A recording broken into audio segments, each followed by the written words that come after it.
I have a variety of different states in my emotional body and my being at a variety of different times. Congratulations. And sometimes those include a fair amount of pain, or especially anxiety, or especially sometimes I would even call it fear or dread. What was the first? Fear or dread, anxiety, pain. Not all the time, right? But in those times, it can feel like a dominating kind of experience. And it almost feels like something that it's a vibration that I'm carrying in a way that almost feels like it's a deep relic, you know, something that's not mine, karmic, or a result of, who knows, drugs I've taken, or, you know, any number of things, right? And so when I hear you talk about, okay, we'll drop into, like in our guided meditation, you know, drop into your joy, I wasn't aware of very much joy. Why not? I was aware of more, say, fear. Were you joyful about that? No. Why not? Are you not happy to see the fear? Isn't it so amazing that you can see the fear? Isn't that joyful? Because it means you're not the fear. Are you my hand? No. So then what does it do, what I do with my hand? If you see that you're not my hand, then this does not matter to your state of being. In other words, your state of being is still up to you whether or not you feel anger, whether or not you feel fear, whether or not you feel dread is not the issue. Your attitude towards that is where you can break free. You can't break free with the appearance that you're having. That's already there. If you're already feeling dread, dread is there. What you can change is how you see it, how you approach it, how excited you are about you perceiving the fear or the dread, and how confident you are that it will move through your experience and make room for something more preferable. But perhaps you have not built that confidence yet, that you can have that freedom and that things can move through and turn into joy very quickly. But even while they're not joy yet, if you develop a joyful attitude, it will change. It's like looking straight into the mirror, and what you see is the cry or the frown or the frustrating face, the frustrated, dreadful face, the anxious face in the mirror. But by looking at it in the mirror, you reflect it because you feel the same as the feeling.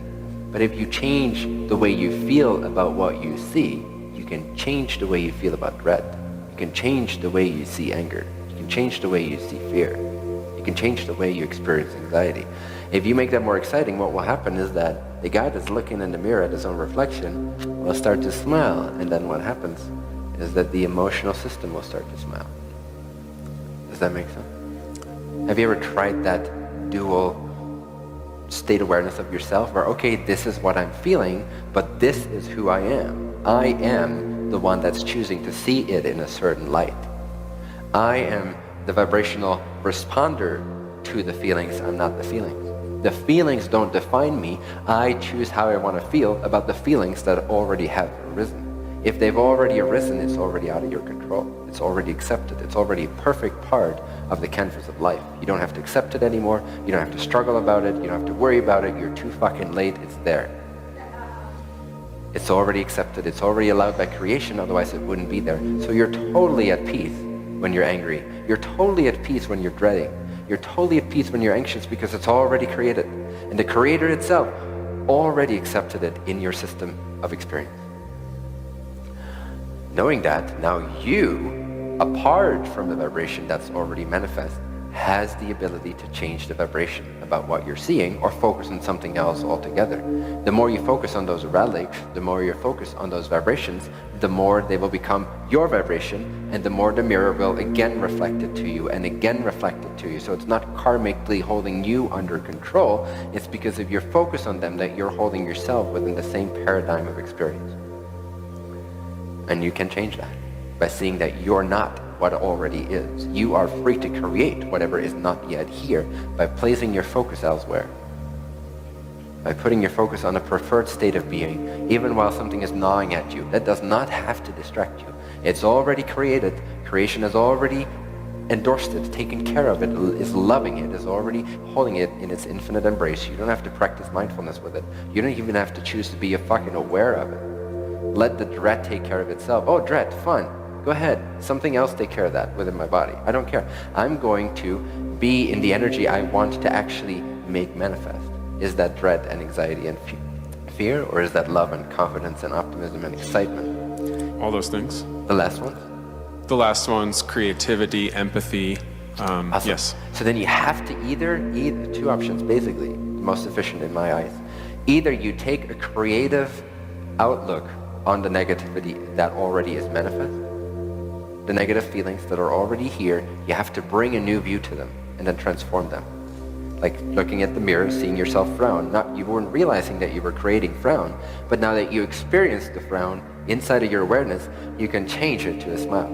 And when you do, the emotional experience and the physicalized, attracted, manifest experience will start to change and follow you. It may take a little bit of time because there is some time delay within physical reality, but that time delay is becoming less and less and less as we're ascending into fourth density reality.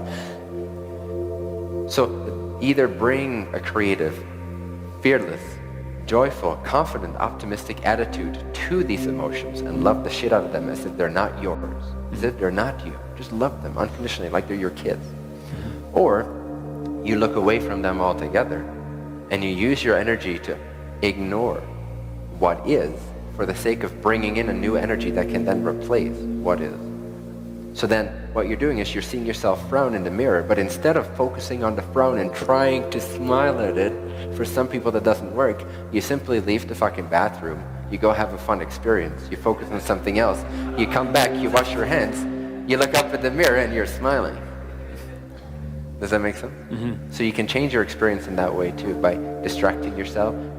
Not really distracting, it's more like choosing to focus on what does bring you joy. Like you've said, connect with purpose is one thing that you've said. Absolutely.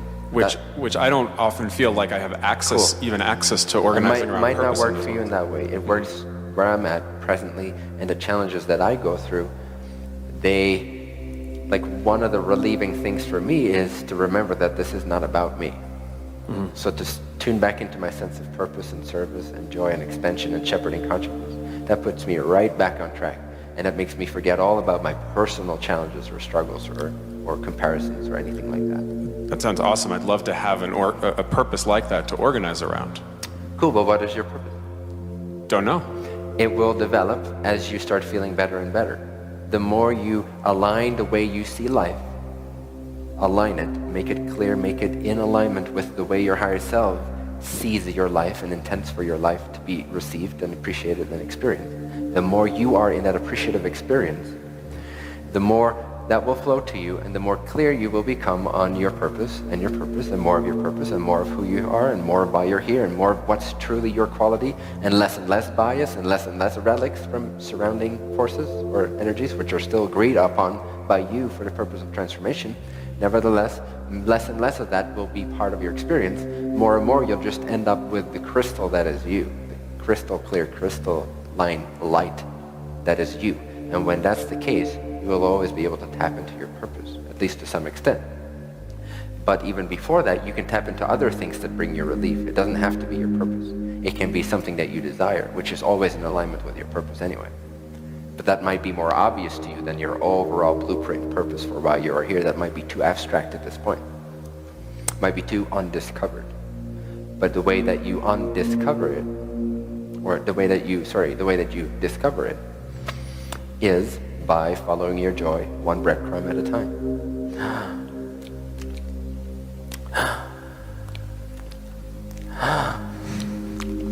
And soon they'll turn into sandwiches and whole meals. I like what you said about how whatever I'm bringing to this journey, my own psychology, trauma, neuroses, yes, whatever, is all part of the gift that I'm bringing to beautiful. But there you go. That's a purposeful way of seeing it. You know what I mean? There you go. That's it right there. To see like, hey, this is not all just about me. Like sometimes we get so stuck in the feeling that it's just me, nobody else knows what I'm going through, and this is just me creating suffering in this little cave that is me. It's way more exposed than that already. We just don't realize it. It's way more bright and light-filled. Our darkness is shining. Our darkness is absolutely shining. It's absolutely benefiting everyone. The moment we give ourselves that sense of purpose with it, we're already in alignment with ourselves so much more then now we can have the capacity of brightness and light to cope with the experience and channel it in positive.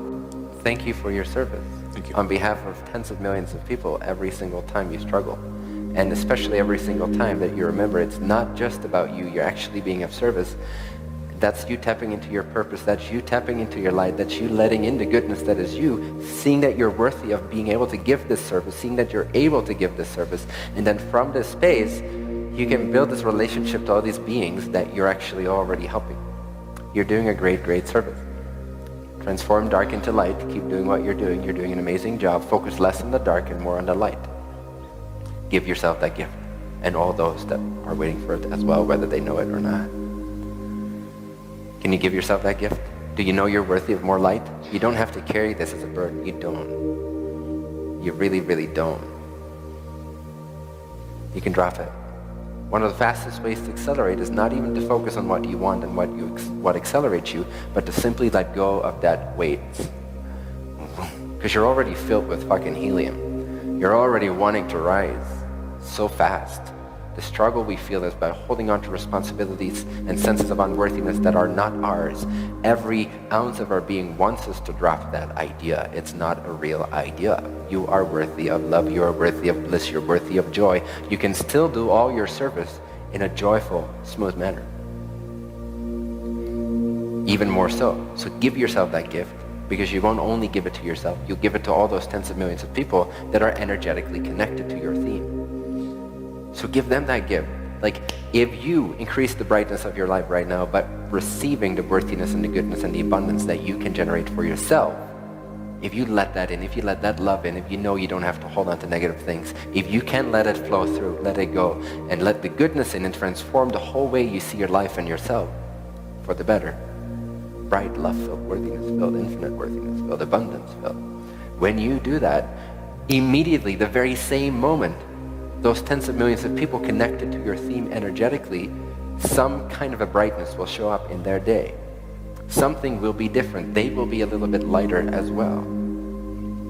You're never doing this for yourself just alone. So thank you again. May your path be bright.